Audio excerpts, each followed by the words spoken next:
안녕하세요. 정보가 세상을 바꾼다의 인포뱅크입니다. 이번에 전해드릴 내용은 폴란드 K방산 허브로 공동생산 K2 유럽 내 제3국 수출 추진입니다. 폴란드가 K방산의 허브로 떠오르고 있습니다. 다시 말하면 여기서 생산되는 K2나 K9 자주포와 같은 것이 유럽 내에 전역으로 퍼진다라는 그런 의미가 될 수 있죠. 장기적으로는 아프리카까지 이게 퍼질 수 있습니다. 폴란드 정부가 현대로템, 국영 방산업체인 PZ와 공동 생산한 K2 전차를 유럽 내 제3국으로 수출을 추진하고 있다라는 소식이 들려오고 있습니다. K9 자주포도 폴란드의 현지 생산이 구체화된 만큼 유럽 시장에서 폴란드가 한국 방산 무기의 허브가 될 것으로 보입니다. K2 전차와 K9 자주포의 폴란드 현지 생산은 러시아 우크라이나 전쟁 영향으로 폴란드 남서부 지역인 글리비체에서 생산될 것으로 보입니다. 당초 PZ가 비스툴라에서 자주포 생산을 생각을 했지만 러시아의 위협으로 상대적으로 안전한 폴란드 남서부 지역에 위치한 글리비체로 택했고, 지금 당장 러시아 위협뿐만 아니라 장기적인 러시아 위협에도 대응을 해야 되기 때문에 이 생산 자체를 비스툴라로 지금 결정한 상황이죠. 여기에 카이는 현지에 FA-50 종합정비가 가능한 항공정비센터 그리고 국제비행 훈련학교도 설립할 계획입니다. 자, 그래서 이번에 알아볼 내용은 폴란드 K방산 허브로 공동생산 K2 유럽 내 제3국 수출 추진입니다. 15일 서준모 현대로템 폴란드 사업실장이 폴란드 군사 전문지인 디펜스24와의 인터뷰에서 현대로템과 PZ는 K2 전차를 공동 생산을 해서 유럽 내 제3국으로 수출할 예정이라고 밝혔습니다.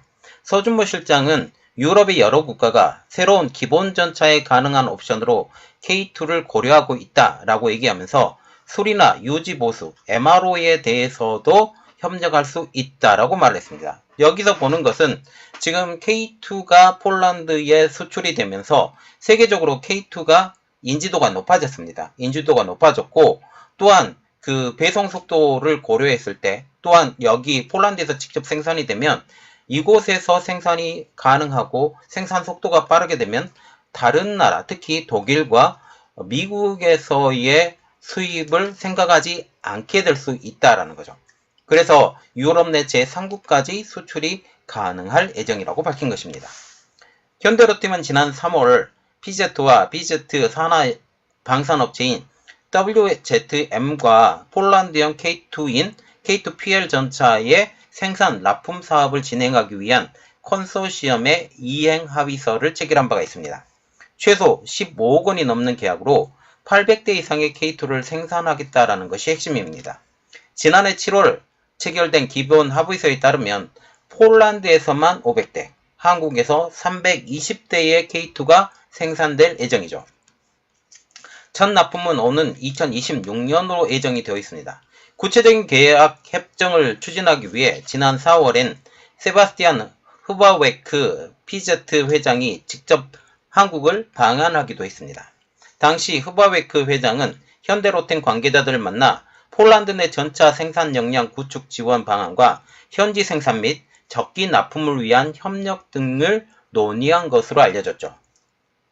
현대로템은 폴란드 내 생산을 원활하게 진행하기 위해 현지 생산시설에 대한 투자도 고려 중인 것으로 확인되었습니다. 서 실장은 K2PL의 촉박한 일정을 고려할 때 폴란드의 기존 생산시설을 사용해 시간을 절약하는 것이 바람직할 것, 다만 몇 가지 추가 시설이 필요한 만큼 생산시설 투자에 대한 최적의 솔루션을 찾기 위해 폴란드 파트너들과 관련 논의를 진행 중이라고 덧붙였습니다. 자, 지금 여기 동그라미 쳐진 데가 있는데 다만 몇 가지 추가 시설이라고 지금 나와 있죠. 그래서 이 몇 가지 추가 시설 자체를 지금 현대로템이 해결해 주겠다라고 지금 얘기가 나온다라는 것이죠. 그래서 지금 폴란드도 움직이고 있습니다. 폴란드도 K방산의 허브가 되기 위해 공동 보조를 맞추고 있는데요. 폴란드 국영 방산업체인 PZ는 지난해 11월 K2 전차와 K9 자주포를 독일 남서부 글리비체이에서 생산된다고 밝혔습니다. PZ는 이를 위해 글리비체에 위치한 무기 제조사인 부마르 라베디 공장에서 K2와 K9을 생산할 것으로 보입니다. PZ는 이미 K2 전차 이전을 위해 현대로템의 엔지니어를 파견할 예정입니다. 현대로템은 폴란드의 계약에 따라 기성품인 전차를 납품할 때뿐만 아니라 폴란드 생산에 필요한 노하우와 기술 일부도 전수해주겠습니다. 자, 기술 이전을 했는데 어떤 기술 이전하냐? 생산에 필요한 노하우와 기술 일부를 전수해주기로 한 것이죠. 또한 폴란드 정부는 K2 전차를 기반으로 한 차세대 전차 공동 개발을 지난해 8월 이탈리아와 스페인에 제안한 상황입니다. 폴란드가 이들 국가의 차세대 전차 개발을 제안한 배경에는 전차 기술 일부를 이전받기로 한 것 때문이죠. 그래서 이러한 기술 이전 그리고 K2와의 공동 협력 이것을 통해서 이미 지금 전차를 만들기로 준비하고 있던 이탈리아까지 꼬드긴 것입니다. 즉 K2PL을 기반으로 차세대 전차를 개발해 유럽 시장에 널리 퍼뜨리겠다는 것입니다. 지금 K2PL과 같은 경우는 지금 유럽형이죠. 그리고 사막형도 또 따로 있습니다. 사막형도 따로 있기 때문에 이러한 날씨 배경, 이러한 여러 가지를 대비해서 각 나라마다 필요한 조건을 놓고 빼고 이렇게 해서 이러한 전차를 만들어주겠다라는 거죠. 당연히 지금 현대로템과 협력해서 이 전차를 만들어야 되고 그리고 이 전차를 만드는 곳을 지금 현대로템도 같이 협력해서 들어가기 때문에 이러한 모든 것들을 보면 현대로템에 큰 이득이 될 것으로 보이고 있습니다. 업계 관계자도 폴란드 수출형 모델인 KPL이 차세대 전차 사업을 진행하고 있는 이탈리아와 스페인에 투입될 가능성이 높다라고 얘기를 하면서 K2를 기반으로 한 차기 전차가 개발이 된다면 현대로템에 호재로 작용할 전망이라고 밝혔습니다.